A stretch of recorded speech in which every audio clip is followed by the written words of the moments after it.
राष्ट्रवादी काँग्रेस पुन्हा एकत्र होणार? महाराष्ट्राच्या राजकारणात आज हाच एक प्रश्न सर्वात मोठा ठरतोय. अजित पवार यांच्या निधनानंतर राज्यातील सत्ता समीकरणं अक्षरशः उलथापालथ झाली आहेत आणि या सगळ्यात शरद पवार यांच्या एका विधानानं पुन्हा राजकीय वादाला तोंड फुटलंय. राज्याचे उपमुख्यमंत्री अजित पवार यांचे विमान अपघातात निधन झाल्यानंतर अवघ्या काही तासातच सुनेत्रा पवार यांनी उपमुख्यमंत्री पदाची शपथ घेतली. इतकंच नाही तर शपथविधीनंतर पहिल्याच दिवशी सुनेत्रा पवार साताऱ्याच्या दौऱ्यावर दाखल झाल्या. मात्र याच मुद्द्यावर शरद पवार यांनी धक्कादायक खुलासा करत म्हटलं की सुनेत्रा पवार यांच्या शपथविधीबाबत मला कोणतीही पूर्वकल्पना देण्यात आलेली नव्हती.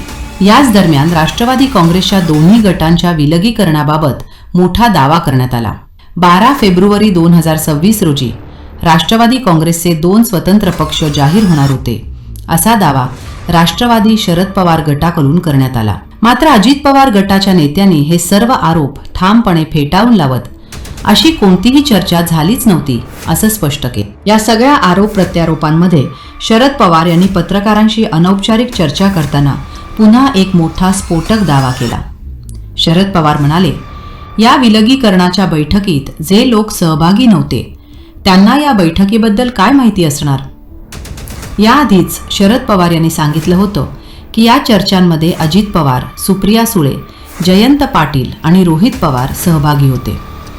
एका बाजूला राष्ट्रवादी शरद पवार गटाकडून विलगीकरणाचा दावा, तर दुसऱ्या बाजूला अजित पवार गटाकडून संपूर्ण नकार.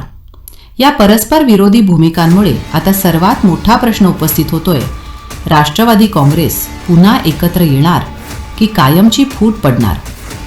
अजित पवार यांच्या निधनानंतर निर्माण झालेली ही राजकीय पोकळी महाराष्ट्राच्या राजकारणाला नवी दिशा देणार की नवा संघर्ष, हे येणारा काळच ठरवेल. मात्र एक गोष्ट मात्र स्पष्ट आहे, राष्ट्रवादी काँग्रेसमधील पुढील घडामोडी महाराष्ट्राच्या राजकारणात मोठा राजकीय भूकंप घडवू शकतात.